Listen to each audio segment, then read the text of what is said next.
अगर आप पिछले कुछ दिनों से गोल्ड और सिल्वर को देख रहे हैं तो एक बात बहुत साफ दिखेगी। ये कोई नॉर्मल मूव नहीं लग रहा।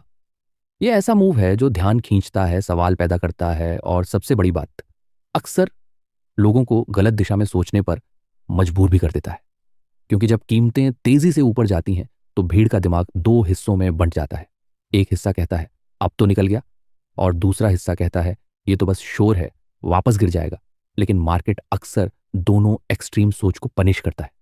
इसी वजह से आज इस विषय को समझने का सबसे सही तरीका यह है कि हम इसे किसी अफवाह, किसी हेडलाइन या किसी एक छोटे कारण से एक्सप्लेन करने की कोशिश न करें।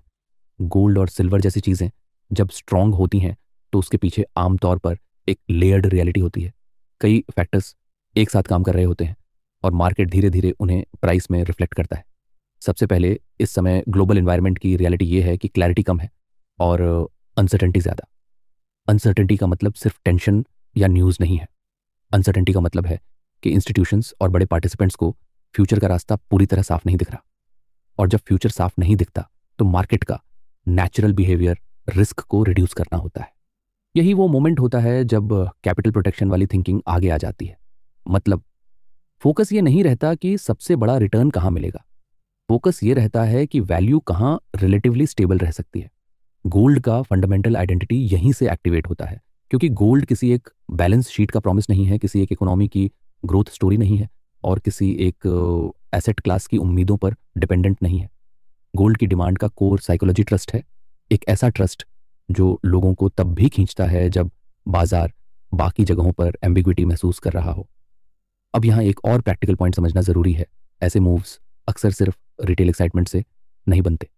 जब कोई मार्केट फेज लंबे समय तक सस्टेन होता है तो उसके पीछे इंस्टीट्यूशनल बिहेवियर की भूमिका होती है। धीरे धीरे पोजिशनिंग, धीरे धीरे एलोकेशन और धीरे धीरे रिस्क बैलेंसिंग। इसी संदर्भ में सेंट्रल बैंक्स की तरफ से रिजर्व्स को डाइवर्सिफाई करने वाली सोच भी मार्केट में वेट डालती है, क्योंकि सेंट्रल बैंक बाइंग या reserve decision short term trade नहीं होते, वो स्ट्रेटेजिक बिहेवियर होता है। और स्ट्रेटेजिक बिहेवियर प्राइस को एक बेस दे देता है जिससे पुल बैक्स आते हैं, लेकिन गिरावट कोलैप्स जैसी नहीं दिखती। सिल्वर की बात करें तो बहुत लोग उसे सिर्फ गोल्ड के साथ जोड़कर देखते हैं, लेकिन सिल्वर की रियलिटी थोड़ी अलग है। सिल्वर सिर्फ सेफ्टी नैरेटिव नहीं कैरी करता, बल्कि इंडस्ट्रियल साइड से भी जुड़ा होता है। यानी इसकी डिमांड का एक हिस्सा रियल वर्ल्ड यूसेज और इकोनॉमिक साइकिल्स से भी प्रभावित हो सकता है। इसी वजह से सिल्वर की चाल अक्सर गोल्ड से तेज दिखती है, स्विंग्स बड़े होते हैं और वॉलेटिलिटी अधिक रहती है। लेकिन इंटरेस्टिंग बात यह है कि जब मार्केट में अनसर्टेनिटी बढ़ती है और साथ ही डिमांड साइड की एक्सपेक्टेशन स्टेबल रहती हैं, तब सिल्वर फास्ट रिएक्शन देता है और मूवमेंट ज़्यादा ड्रामेटिक लगने लगता है। और एक बड़ा ड्राइवर जो इस पूरी पिक्चर को जोड़ता है वो है करेंसी बिहेवियर और ग्लोबल लिक्विडिटी का मूड। मार्केट को सबसे ज़्यादा जो चीज़ डिस्टर्ब करती है वो है कन्फ्यूजन, कभी एक डायरेक्शन कभी दूसरी डायरेक्शन।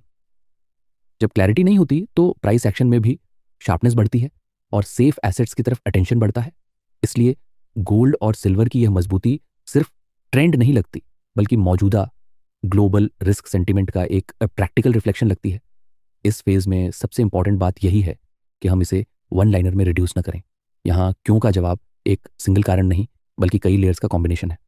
और अब यहीं से नेचुरली अगला सवाल आता है, ठीक है, रीजंस समझ आ रहे हैं, लेकिन मार्केट इसे टेक्नोलॉजिकली कैसे ऑब्जॉर्व कर रहा है, किस तरह से लेवल्स पर रिएक्ट कर रहा है, पुल बैक्स के बाद क्या बिहेवियर दिख रहा है, और क्यों वॉलेटिलिटी के बावजूद स्ट्रक्चर बार बार टूटता नहीं दिख रहा। यहीं से हम पार्ट 2 में एंटर करते हैं। पार्ट 2, प्रेजेंट में तकनीकी रूप से गोल्ड और सिल्वर का व्यवहार कैसा है। Interesting, engaging, professional, indicator free. अब टेक्निकली समझने के लिए सबसे पहली चीज जो याद रखनी चाहिए वो ये है कि टेक्निकल एनालिसिस का मतलब सिर्फ इंडिकेटर्स नहीं होता।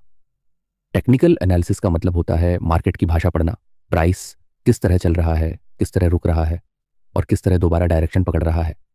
और प्रेजेंट में गोल्ड और सिल्वर की टेक्निकल रियलिटी यही है कि दोनों का ट्रेंड साइड बायस मजबूत दिख रहा है, लेकिन मूवमेंट स्मूथ नहीं है। ये क्लीन ट्रेंडिंग मार्केट जैसा फेज नहीं, ये strong move plus high volatility वाला फेज है। यहीं पर बहुत सारे लोग कंफ्यूज होते हैं, क्योंकि उन्हें लगता है कि स्ट्रॉन्ग ट्रेंड का मतलब हमेशा स्मूथ कैंडल्स और इजी कंटिन्यूएशन होना चाहिए। रियलिटी उलटी है। जब पार्टिसिपेशन बढ़ता है, अटेंशन बढ़ती है और अनसर्टेनिटी बढ़ती है, तो मूवमेंट के अंदर फ्रिक्शन बढ़ता है। यानी मार्केट लेवल्स पर बार बार टेस्ट करता है, रिएक्शंस तेज होते हैं और पुल बैक्स अचानक दिख सकते हैं। गोल्ड की बात करें तो इसका प्रेजेंट बिहेवियर एक स्टेयरकेस पैटर्न जैसा दिखाई देता है। एक तेज पुश, फिर एक पॉज या छोटा कूल डाउन, फिर अगला पुश। इसका मतलब ये नहीं कि मार्केट हर वक्त फ्लो में रहेगा। इसका मतलब ये है कि मार्केट प्रोग्रेस स्टेप्स में करता है और हर स्टेप के बाद थोड़ी बैलेंसिंग होती है।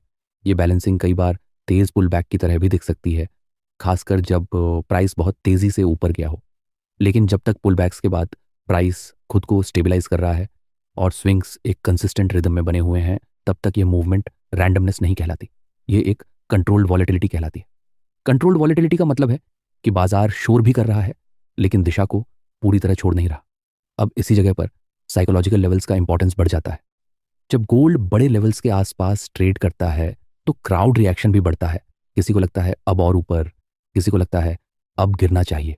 मार्केट इस कॉन्फ्लिक्ट को प्राइस एक्शन में दिखाता है, कभी लॉन्ग विक्स, कभी शार्प रिवर्सल्स, कभी क्विक रिकवरीज।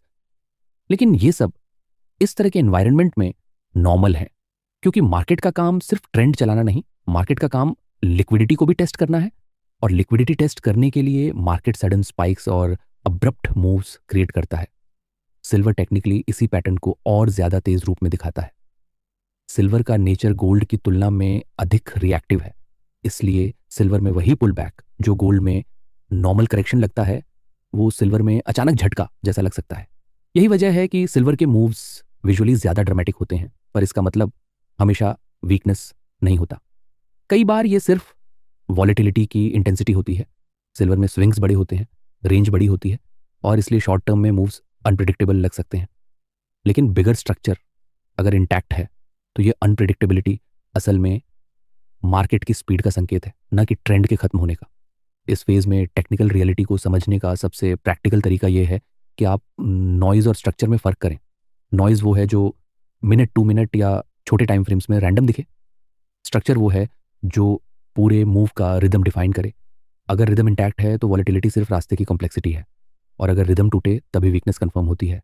प्रेजेंट में गोल्ड अपेक्षाकृत ज़्यादा स्टेबल स्ट्रक्चर के साथ मूव कर रहा है, जबकि सिल्वर उसी मूव को तेज़ और ज़्यादा वॉलेटाइल तरीके से एक्सप्रेस कर रहा है।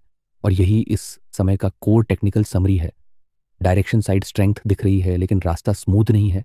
ये एक high attention high volatility market phase है, जहां रिएक्शंस तेज होंगे, पुल बैक्स अचानक आएंगे। और फिर भी अगर स्ट्रक्चर बना हुआ है तो ये पूरी मूवमेंट एक रियल मार्केट रिस्पॉन्स की तरह दिखाई देती है, सिर्फ रैंडमनेस की तरह नहीं। आज के लिए इतना ही, मिलते हैं अगली वीडियो में।